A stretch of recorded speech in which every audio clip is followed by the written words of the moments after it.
Sige, Cindy, sige. Ano mas lupot eh?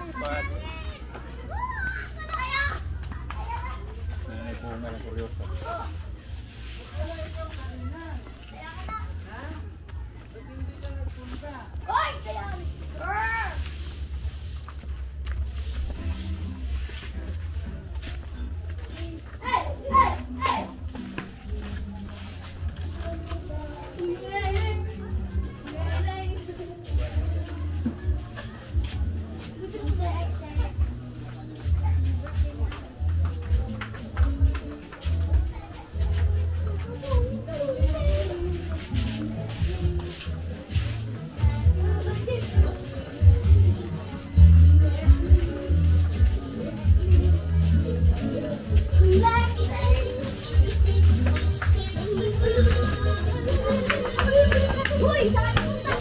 Mauna kayo.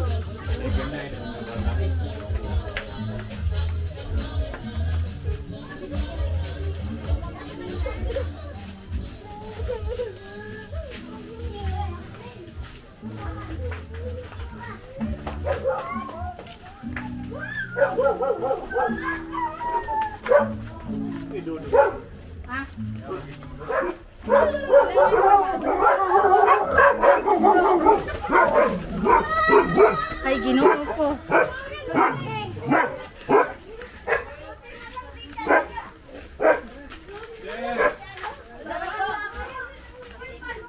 Tara na. Oh, halika na.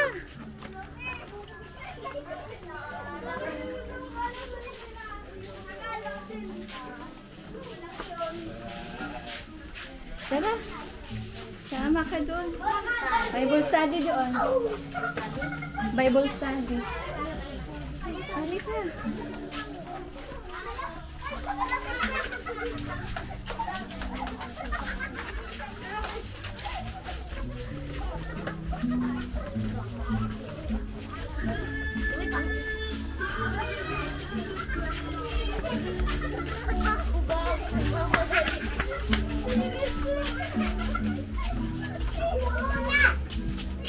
Oh, oo na kayo. Hindi ka na eh.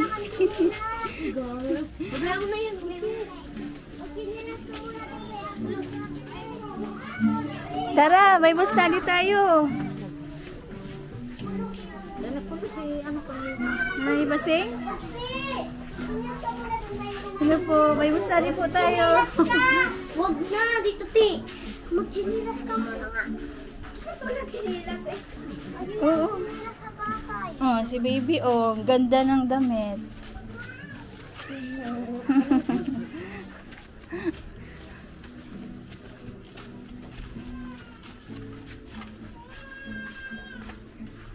Sa dulo kayo, te? Kina Sister Ludi. Punta tayo doon.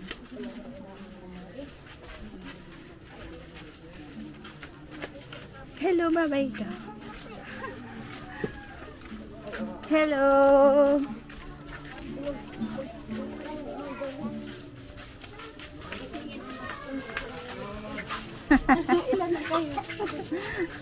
Ayan, susunod daw sila Nanay Basing. Ah, okay.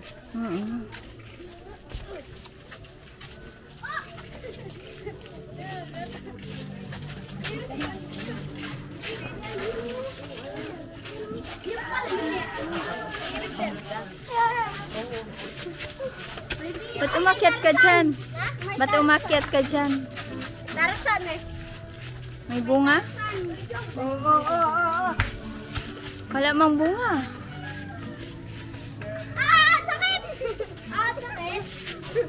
Matanggalin! Ala! Dito nga! Makati yun. Masakit! Ah! Baba!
Morning prayer po tayo. Sister Lodi po.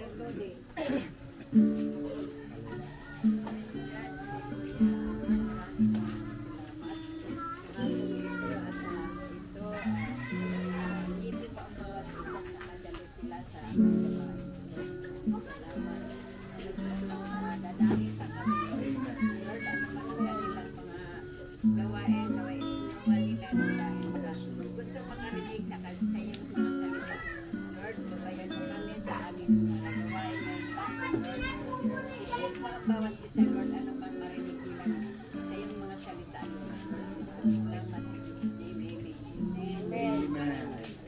Tataupo na po niya.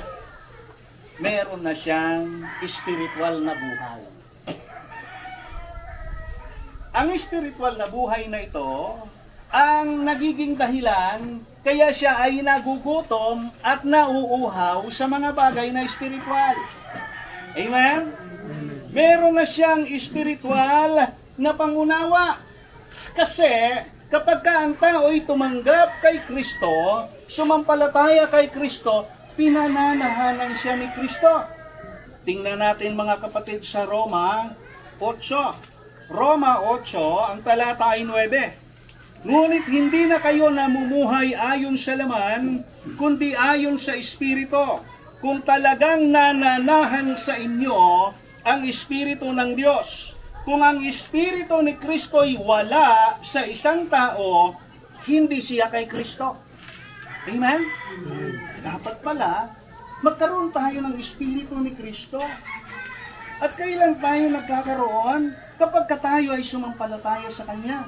At ang Espiritong ito, mga kapatid, kasama ng ating Espiritu, sa 16 ay ang sabi ganito, ang Espiritu nga ang nagpapatutuo kasama ng ating Espiritu na tayo'y anak ng Diyos. Amen? Merong nagkukumpirma. Yung Espiritu ng Diyos at yung Espiritu mo, ikino-confirm sa iyo na anak ka ng Diyos. Sabihin ng iba, anak ka ng Diyos, anong talata? Hindi mo alam kung anong talata, pero nararamdaman mo, anak ka ng Diyos. Amen? Sino sa inyo ang masaya na siya ay anak ng Diyos? Ha? Diba? Masaya tayo dahil anak tayo ng Diyos. No? Yung pagiging anak ng Diyos ay iniaalok yun. Na ando na ang mga probisyon para maging anak tayo ng Diyos, ang kulang na lang kung sasampalataya. Amen. Kanino sasampalataya? Kay Kristo. Sa relihiyon ba? Hindi. Sa pastor ba? Sa pare? Sa ministro? Sa madre? Sa ano ito? Sa kapitan? O yung mga nagtuturo ng Word of God? Kay Kristo. Bakit kay Kristo? Ang sabi sa Gawa 4:12, kay Hesukristo lamang masusumpungan ng kaligtasan dahil sa silong ng langit ang kanyang pangalan lamang ang ibinigay ng Diyos na sukat ikaligtas ng tao. Amen? Walang relihiyong makakaligtas, si Kristo lang. Amen? Kaya ang kaligtasan ay relasyon. Sa pamamagitan ng relasyon mo kay Kristo. Pwede bang maging religyoso pero walang relasyon kay Kristo? Pwede po. Si Nicodemo, sa Juan Kapitulo 3, si Nicodemo po mga kapatid ay guro ng kautusan sa Israel. Isa siyang parisiyo, dalubhasa sa Biblia. Pero sabi ni Jesus, kailangan mong maipanganak na muli. Pag hindi ka ipinanganak na muli, hindi ka pag-aarian ng Diyos. Ano yung ipapanganak na muli? Ayun nga mga kapatid, pag na-born again ka, ang isa sa mga rason o ebidensya na ikaw ay na-born again na, meron ka ng spiritual na panlasa. Hinahanap mo na yung gawain ng Panginoon. Gusto mo nang maglingkod kay Lord? Oh? At bakit? Bakit mo hinahanap yung paglilingkod? Nauunawaan mo na kasi. Pag wala ang Espiritu ng Diyos sa isang tao, hindi niya maunawaan ang mga bagay na patungkol sa Diyos.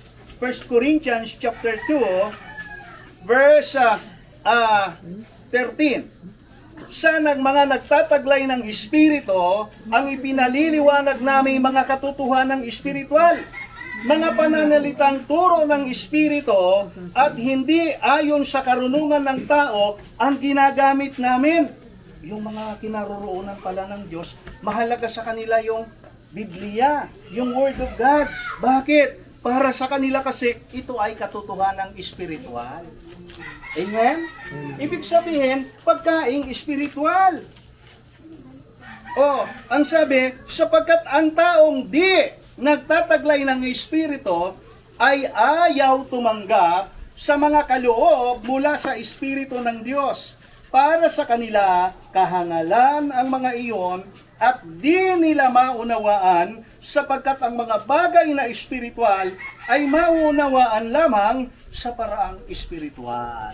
Amen? Kaloob pala ng Diyos yung salita niya na pinag-aaralan. Kaya gustong-gusto ng mga tao na pinananahanan ng Espiritu ng Diyos. Amen? Kaya kapatid, pag naghahangat ka ng Word of God, pag gusto mong magsimba dahil gusto mong makapakinig ng Word of God, magsaya ka, nananahan sa iyo ang Espiritu ng Diyos. Amen? At minsan kasi, mga kapatid, parang ano lang yan kagaya natin. Yung ating physical na katawan, natural yan, gustong kumain yan. Gustong kumain. Pero sanayin mo ang sarili mo na kunti lang ang kain. Damihan mo lang ang tubig. Puntas. Tapos yung mga iba hindi ka ganong kakain. Kunti lang ang kain mo nun.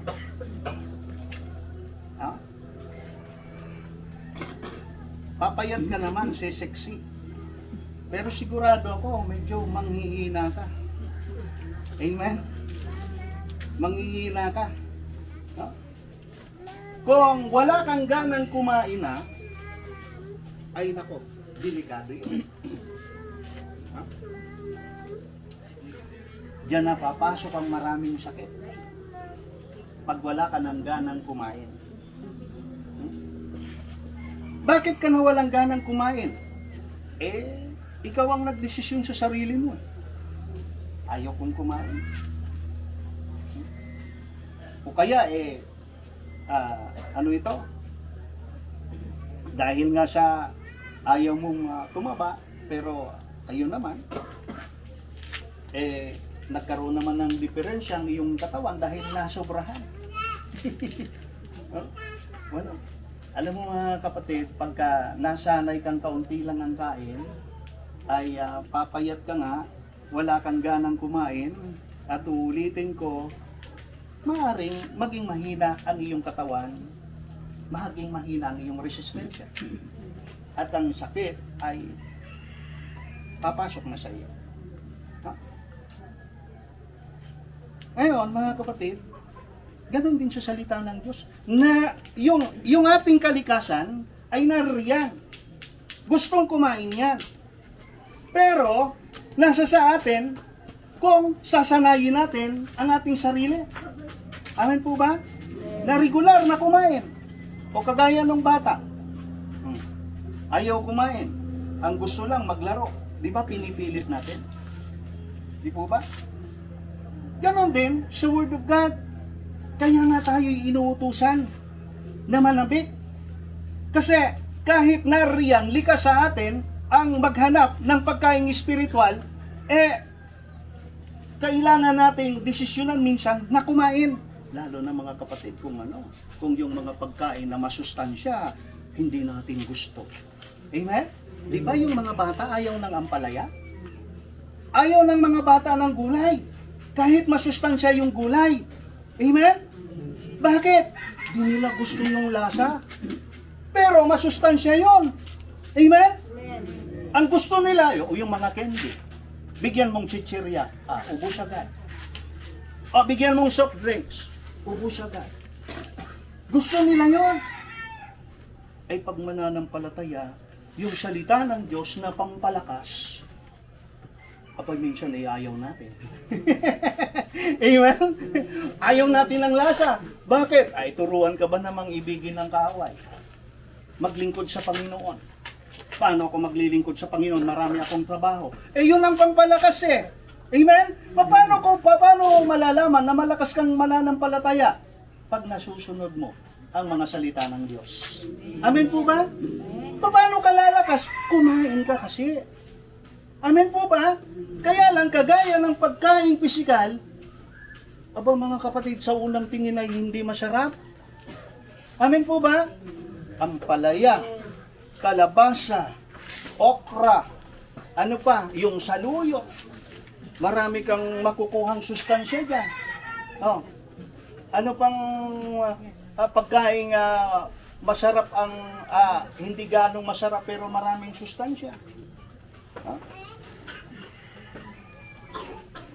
Ayaw. Karamihan ng mga bata. Kaya nga, yung malunggay, nako, ayaw yan.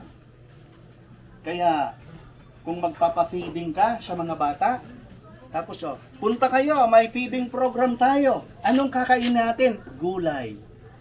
Ay, ewan ko lang kung maraming pupunta. Anong pagkain natin? Ginataang kalabasa. Ginataang munggo. Ay nako, sabi ng bata, ay ayaw ko. Pero bigyan mo ng ano yan, yung hotdog. No? Aba, pupunta yung mga yan. Yung mga spaghetti. Yung mga paborito nila. Aba, magsisipuntahan yan. Punta kayo doon. Merong hotdog at saka isang soft drinks. Pagdadapsal yung mga bata. Punta kayo doon. Anong nandoon? Gulay at tubig. Wag na.